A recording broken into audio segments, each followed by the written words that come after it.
আমাদের 4 ধামের মধ্যে এক ধাম হলো বদ্রীনাথ, কিন্তু সেখানে শঙ্খ বাজানো হয় না। আর এর পেছনে লুকিয়ে আছে এক অদ্ভুত রহস্য। আমি বলছি, একবার বদ্রীনাথে ওষুধের প্রকোপ ভীষণভাবে বেড়ে যায়। এতটাই বেড়ে যায় যে কোনো মুনি ঋষি এখানে পুজো বা যজ্ঞ কিছুই করতে পারছিলেন না। কেউ করতে নিলে অসুররা তাদেরকে মেরে ফেলত।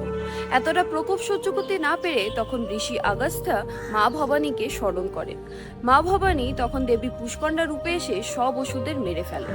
কিন্তু এরই মধ্যে দুটো অসুর পালিয়ে যায়, আতাপি ও বাতাপি। আতাপি গিয়ে মন্দাকিনী নদীতে লুকিয়ে যায়, আর বাতাপি বদ্রীনাথে শঙ্খতে গিয়ে ঢুকে যায়, এবং তারপর থেকেই বদ্রীনাথে শঙ্খ বাজানো হয় না। কিন্তু এর পেছনে একটি সাইন্টিফিক রিজনও আছে।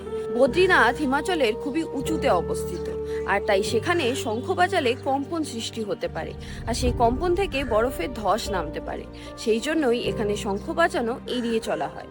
আচ্ছা, তুমি কি জানো শঙ্খ ভুল নিয়মে বাজালে অসুর নেমে আসতে পারে? এ সম্পর্কে জানতে হলে আমার এই ভিডিওটা দেখো।